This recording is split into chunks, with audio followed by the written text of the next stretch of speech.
When you think of ancient civilizations, what comes to mind? The grand pyramids of Egypt? The mighty Roman Empire? What if I told you there was a thriving metropolis, a cradle of civilization in the Americas, that's even older than the pyramids of Giza? A place that has completely rewritten the history books. Welcome to the sacred city of Caral in Peru. Hidden away in the arid Soup Valley, about 200 kilometers north of Lima, lies a secret that was lost to the world for millennia. For a long time, historians believed that complex societies in the Americas only emerged around 1500 BC.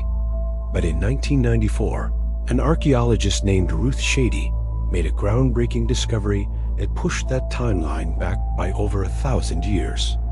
She uncovered Caral, a massive urban center that flourished over 5,000 years ago. Around the same time, civilizations were rising in Mesopotamia and Egypt. This makes Caral the oldest city in the Americas and one of the oldest in the entire world. Imagine walking through these ancient streets. What you'd see is breathtaking. Caral wasn't just a small settlement.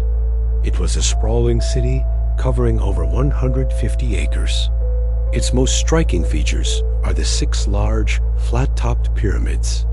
The largest, known as the Pyramid Mayor, stands nearly 30 meters tall, dominating the landscape. These weren't tombs like in Egypt. They were public spaces, likely used for ceremonies, rituals, and astronomical observations.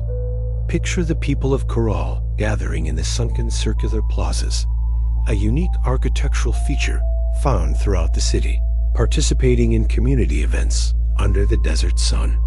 But what's truly mind-boggling about Caral is what they achieved without some of the technologies we consider essential for ancient civilizations. Archaeologists have found no evidence of warfare, no defensive walls, no weapons, no mutilated bodies. This suggests Caral was a peaceful society built on trade and cooperation. They also didn't have pottery. Instead, they cooked their food using a technique called pachamanca, where hot stones were used to heat food in underground pits. And get this, they had no writing system that we've been able to decipher. So how did they manage such a complex society? The answer seems to lie in music and trade. Archaeologists have unearthed an incredible collection of musical instruments, including 32 flutes made from condor and pelican bones, and 37 cornets made from deer and llama bones. It seems music played a central role in their culture and religious life. Their economy was powered by cotton. The people of Caral grew high-quality cotton, which they used to make fishing nets. They then traded these nets with coastal communities for fish and other marine resources, creating a robust and sophisticated trade network that stretched across the region. They also developed an intricate irrigation system to water their crops in the dry valley, a testament to their incredible engineering skills. So why did this incredible civilization disappear? Around 1800 BC, it seems Caral was abandoned. The reasons aren't entirely clear, but evidence points towards climate change. A prolonged drought may have made life in the valley unsustainable, forcing the people to leave their magnificent city behind. For nearly 4,000 years, Caral was buried under sand and forgotten, its stories waiting to be rediscovered. Today, Caral is a UNESCO World Heritage Site, a stunning reminder of the ingenuity and resilience of our ancient ancestors. It challenges our understanding of how civilizations develop and proves that there are still so many secrets hidden beneath the earth, waiting to rewrite history. The story of Caral is a powerful lesson that there wasn't just one cradle of civilization, but many scattered all across the globe. Thanks for joining me on this journey back in time. If you found this as fascinating as I do, be sure to like this video and subscribe for more adventures into our planet's hidden past. See you next time. Have you ever looked at old, ornate buildings and wondered who really built them and how? Today, we re-diving deep into one of the most fascinating and controversial theories on the internet, the lost civilization of Tartaria. So, What is the Tartarian Empire? According to the theory, Tartaria was a vast, technologically advanced global empire that existed up until the 18th or 19th century. Proponents believe this civilization was responsible for the magnificent, classical-style architecture we see all around the world, from grand city halls in America to ornate structures in Europe and Asia. These buildings, with their towering columns, intricate details, and massive domes, are said to be relics of this forgotten empire. The theory suggests that Tartaria mastered a form of free energy, which powered their cities and technology. Think of it like a global wireless power grid. This would explain how they were able to construct such massive buildings with incredible precision, a feat that seems almost impossible even with today's technology.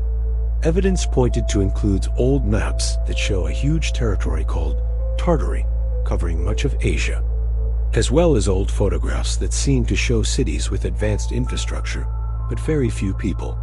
So where did it all go? This is where the story takes a dark turn.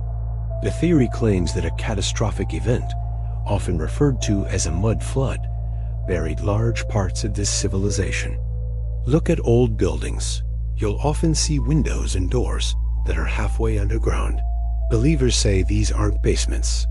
They're the original ground floors of Tartarian structures, buried under meters of mud and debris.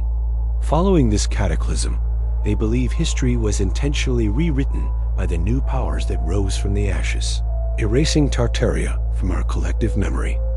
Of course, mainstream historians and archaeologists strongly disagree.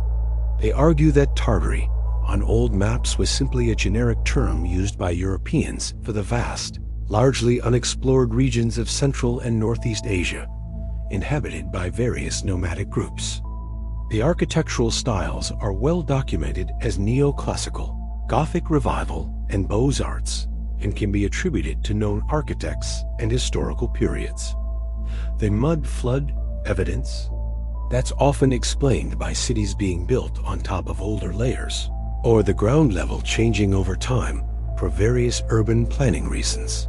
Whether you see it as a hidden truth or a compelling work of fiction, the Tartarian Empire theory forces us to look at the world around us with fresh eyes. It challenges us to question the history we've been taught and to wonder about the secrets that might be hidden just beneath our feet. What do you think? Was there a lost global empire? Or is it just a modern myth? Let me know your thoughts in the comments below. Don't forget to like this video and subscribe for more deep dives into history's greatest mysteries. Thanks for watching. Have you ever imagined what a bustling city from 5,000 years ago looked like? Now, imagine that city perfectly preserved, but hidden beneath the waves. Today, we're diving deep into the Mediterranean Sea to explore Pavlopetri, the world's oldest known sunken city. This isn't just a few scattered ruins. It's an entire prehistoric town, complete with streets, buildings, and courtyards, lying just a few meters below the surface off the coast of southern Greece. So, what exactly is Pavlopetri? Discovered in 1967 by Nicholas Fleming, this submerged marvel dates back to the Bronze Age, around 3000 BC, that makes it older than many of the famous myths and legends of ancient Greece. What's absolutely mind-blowing is its incredible state of preservation. We're not talking about a couple of walls here. Archaeologists have mapped out a complete city plan spanning over 100,000 square meters. They've identified at least 15 buildings, roads that are still visible, and even elaborate burial sites. It's like a snapshot of life, frozen in time. Using advanced 3D digital survey technology, researchers have been able to create stunningly detailed reconstructions of the city. Imagine walking through these ancient streets, seeing two-story houses with gardens, temples, and a large central plaza. This wasn't just a small settlement. It was a thriving maritime trading hub. Its strategic location suggests it was a vital port, connecting the Minoan civilization on Crete with the mainland Mycenaeans. The sheer amount of pottery and tools found here paints a picture of a sophisticated society with complex trade networks long before what was previously thought. One of the biggest mysteries surrounding Pavlopetri is how it ended up underwater. For a long time, the leading theory was a catastrophic earthquake. The southern coast of Greece is a hotbed of seismic activity, and it was believed that a powerful quake, or a series of them, caused the land to sink around 1000 BC. This would have happened so quickly that the city was submerged almost intact, which explains its incredible preservation. It's a dramatic and plausible explanation for how such a significant center simply vanished from history, only to be rediscovered thousands of years later. However, recent research has started to challenge this single-event theory. Some geologists and archaeologists now believe that the sinking of Pavlopetri might have been a much slower process. Gradual sea level rise, combined with slower, less traumatic land subsidence over centuries, could also be the culprit. This theory suggests that the residents might have had time to adapt, or even relocate as the waters slowly encroached upon their homes. The debate is ongoing, and it adds another layer of intrigue to this already fascinating site. Was it a sudden cataclysm, or a slow, creeping inundation? The truth is likely a complex mix of factors. Pavlopetri is more than just an archaeological site. It's a window into our distant past. It shows us that complex urban societies with extensive trade existed far earlier than we once believed. It challenges our understanding of prehistoric life and reminds us that there are still so many secrets hidden beneath the waves, waiting to be discovered. The ongoing research at Pavlopetri continues to rewrite history books. Thank you so much for joining me on this underwater journey today. If you found this as fascinating as I do, make sure to like, subscribe, and hit that notification bell for more adventures into the lost worlds of our past. See you next time. Have you ever wondered how a city built on a mountaintop in one of the most earthquake-prone regions in the world has survived for over 500 years? Let's talk about the incredible engineering genius of the Incas and their masterpiece, Machu Picchu. Nestled high in the Andes Mountains of Peru, Machu Picchu is a marvel. But its survival isn't just luck. It's the result of brilliant design. The Incas knew exactly what they were doing. They lived in an area where the earth shakes regularly, so they had to build a city that could literally dance with the earthquakes. So what was their secret? It all comes down to the stones. If you look closely at the walls of Machu Picchu, you won't see any mortar holding the massive granite blocks together. Instead, the Incas perfected a technique called ashlar masonry. They cut each stone so precisely that it fit perfectly against the next, like a giant, complex jigsaw puzzle. Some of these stones have dozens of angles, all meticulously carved to lock into place. This dry stone construction is incredibly flexible. When an earthquake hits, these stones are designed to move. They can literally jiggle and shift during the tremor, absorbing the seismic energy without the walls collapsing. Once the shaking stops, the stones settle right back into their original positions. It's an ingenious system that allows the entire structure to dissipate the force of the quake rather than fighting against it. Modern engineers are still amazed by this ancient earthquake-proofing technique. But there's more. The Incas also tilted their walls slightly inward, a technique called battering. This inward slope adds to the stability of the structures, making them even more resistant to seismic forces. Look at the trapezoidal shapes of the doors and windows. This design isn't just for looks. It's another clever structural feature that helps distribute weight and withstand tremors. The wider base and narrower top make the openings stronger and less likely to collapse. And we can't forget about the foundation. Machu Picchu is built on two fault lines, which sounds like a terrible idea, right? But the Incas used this to their advantage. The fractured rock from the fault lines provided them with a ready-made quarry of granite. They also built an extensive underground drainage system. With heavy rainfall in the region, preventing water from eroding the foundations was crucial. They laid down a deep foundation of crushed rock and gravel to allow water to drain away quickly, preventing landslides and keeping the ground stable. So the next time you see a picture of Machu Picchu, don't just see a beautiful ancient ruin. See a testament to human ingenuity. The Incas weren't just builders. They were master geologists, engineers, and astronomers who created a city designed to last for eternity, perfectly in harmony with its powerful and sometimes violent natural environment. Their legacy, carved in stone, continues to teach us lessons about sustainable and resilient design even today. It's a true wonder of the world, built by people who understood the Earth better than we might ever imagine. Thanks so much for watching and exploring this ancient mystery with me. If you enjoyed this, don't forget to like, subscribe, and hit that notification bell for more stories from our incredible past. See you next time.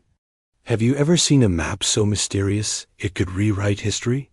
In 1929, a strange-looking map was discovered in a Turkish palace.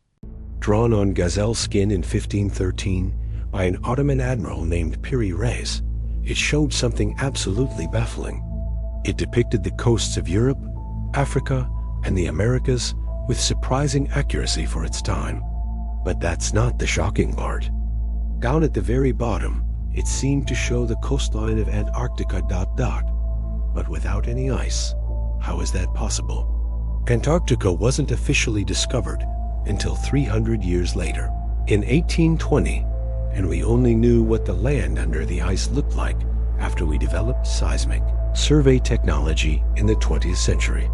Piri Reis himself wrote on the map that he compiled it from about 20 older source maps, some dating back to the time of Alexander the Great and even earlier. This has led to some incredible theories.